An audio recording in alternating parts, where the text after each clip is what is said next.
They're not glued, first and foremost, they're not glued. So guys, what was the very beginning point of this build? Whose idea was it and what was the inspiration? We kind of threw several ideas, didn't we? Yeah. Back to the Future, War of the Worlds, and it was like, Paul is a big fan of the soundtrack. I was like, yeah, let's do this. Yeah. But let's go for the original. Yeah. So we went with the H.G. Wells and yeah. Yeah, so Victorian London, that was the idea. That was always the goal. So.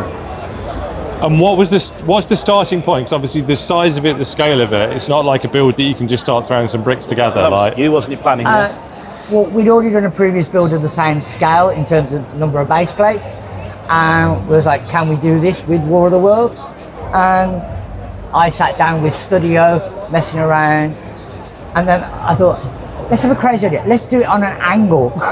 So, mess around with Studio, got the right parts and the colours we can get, and then we built it from there, from the ground upwards, as they say. And yeah, we all took different parts and decided who did what jobs. And, Who was responsible for what then? Okay, so I buildings apart from one. So, and with the buildings, I actually based a lot of the buildings on period buildings from that era as well. So a lot of reference points for there. That was great.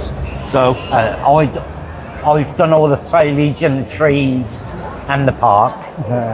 and yeah, they left me all the technical bits. I need this, solve that. Left all the difficult stuff to Darren. How on earth do they stand up? That's the question that we need to answer.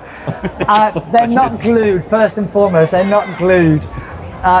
They're about the 10th or 11th version of them, and it was a case of starting off with the disc Technic brick, and then it wasn't strong enough. After the fourth build, I gave up and doubled it, and then just working on weight ratios, but they are all Lego. and they're freestanding as well, which is absolutely amazing. It is incredible, isn't it? I think that's what's so striking about it, is just the fact the legs are so spindly, but they're just standing there and they look so dominant over everything else. That was important in terms of the mock. I think it was everything. We were going to do a full version of Big Ben, but so the tripods had to remain over everything, and that was important, just to have that imposing kind of feel and look really about them. So yeah.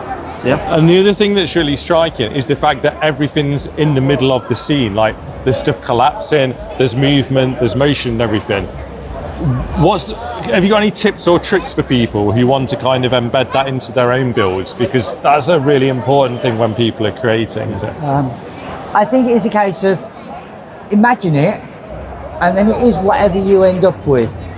Be happy with it, and then when other people see it and interpret it, and they may mistake it for something else, but you know where it is and you're happy. Then you got to play, imagine, create, and be happy with it, and that's it. And there's no right or wrong way of doing anything. Yeah, there's no right or wrong. And on that note, for each of you, what's your favourite thing in the whole layout that you're the most happy with, or just like, yes, that turned out just for right? me, I love that street going down that way, and you can see from the end to the beginning of it. For me, I think it's got to be the tripods. Yeah, the technical and the time I spent putting them together and playing with weight ratios and stopping doing ballerina twists and all sorts. But yeah, happy with the tripods, absolutely. And then for me, it was important, I think, to acknowledge a lot of our friends. So a lot of sponsor boards, which are very small. We actually got names of our friends, etc., names after shops, etc., and all that kind of thing. So it's quite important to include those. Oh, amazing. So it's a lot more of a personal touch, really, because they're our friends and they're our second family, really. So that was important to acknowledge those. So yeah, That's amazing, guys. Thanks so much for talking with me.